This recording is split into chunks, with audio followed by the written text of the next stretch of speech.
General ఇప్పుడు ఇందాక చెప్తారు కదా సాదా లైఫ్ లైఫ్లో జీవితాన్ని చదివినాము, ప్రపంచాన్ని చదివినాము, ప్రపంచాన్ని చూసినాము. అదే ఆ ఎక్స్పీరియన్స్. మామూలు కష్టం అనుకుంటున్నావా? నా జీవితంలో పాలు అమ్మేటప్పుడు నాకు టీబీ వచ్చింది రోగం. అట్లా సైకిల్ మీద డబ్బాలు తొక్కి తొక్కి తొక్కి ఆ ప్యారడైజ్ చెడా ఎక్కి ఎక్కి ఎక్కి ఆ కంట్రోల్ కాక బ్లడ్ కక్కుకొని ఉన్నా.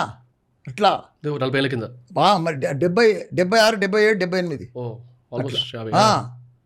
అట్లా కష్టపడి నరాలు తెగిపోయేటట్టు కష్టపడ్డావా. 100 ఎకరాల్లో గులాబీ తోట పెట్టినా. రోజు మోంజాయి మార్కెట్ నా పూలే పోతుండే. పూలు అమ్మేటప్పుడు పాలు అమ్మేటప్పుడు కూడా అట్నే, పూలు అమ్మేటప్పుడు కూడా అట్నే. ఇప్పుడు కాలేజీలు స్కూళ్ళు పెట్టినప్పుడు కూడా నరాలు రోజు ఢిల్లీకి పోయి ఏఐసిటీతో పర్మిషన్ తెచ్చుకొని ఒక్కొక్క బిల్డింగ్ కట్టి ఇలా ఈ లెవెల్కి వచ్చిన. మామూలు విషయం కాదు. దాని వెనుక ఎంత శ్రమ, ఎంత హోంవర్క్, ఎంత కృషి. ఒక స్కూల్ పెట్టు నువ్వు, తెలుస్తుంది నీకు. ఇది మీడియా పెట్టుకొని నడిపించుకుంటున్నావు నువ్వు గాలి.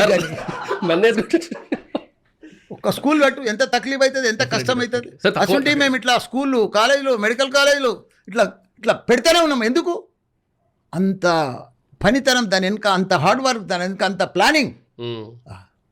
ఇక్కడ ఒక డౌట్ సార్, ఈ 100 ఎకరాల భూమిలో ఏదైతే మీరు స్టార్టింగ్లో పూల ఉత్పత్తి చేసేవారు కదా, అది మీ ముందు నుంచి వచ్చిందా? మీ ముందు తరం నుంచి? నేనే కొన్నా. అది మా అమ్మమ్మలూరు. ఓకే, అంతా కొన్నా. నాకు కొన్నదే. ఇప్పుడు సిఎంఆర్ క్యాంపస్ అవన్నీ కూడా మా నాయనది.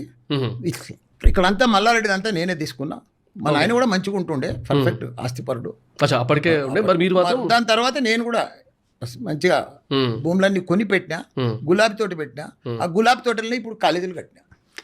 ఇప్పుడు అంతే అదే సేమ్. ఇప్పుడు యూనివర్సిటీ అయ్యింది గులాబీ తోటనే. మొదలు 93లో గులాబీ తోట, 2002లో ఇంజనీరింగ్ కాలేజ్, 2000 ఇప్పుడు 22లా యూనివర్సిటీ. ఒక 1 కోటి స్క్వేర్ ఫీట్ ఉంటుంది సార్ మొత్తం కాలేజ్ అన్ని కలిపి. 1 కోటి స్క్వేర్ ఫీట్ అందాజ 50,000 మంది స్టూడెంట్స్, సంవత్సరానికి 10,000 మంది ఫ్యాకల్టీ, 1 కోటి స్క్వేర్ ఫీట్. అంతా భగవంతుడు నడిపిస్తుండు. మనం ఏం లేదు, మనం నిమిత్తులం మాత్రమే. మనం కీలు బొమ్మలమే. అంతా భగవంతుని ఆశీర్వాదమే. భగవంతుడు నడిపిస్తుండే ఇదంతా. ఆయన ఆశీర్వాదం లేని చేయలేం. ఇదంతా పిల్లలు, అది మామూలుగా ఉండదు నీకు. అదొక యాగం, యుద్ధం. రైట్.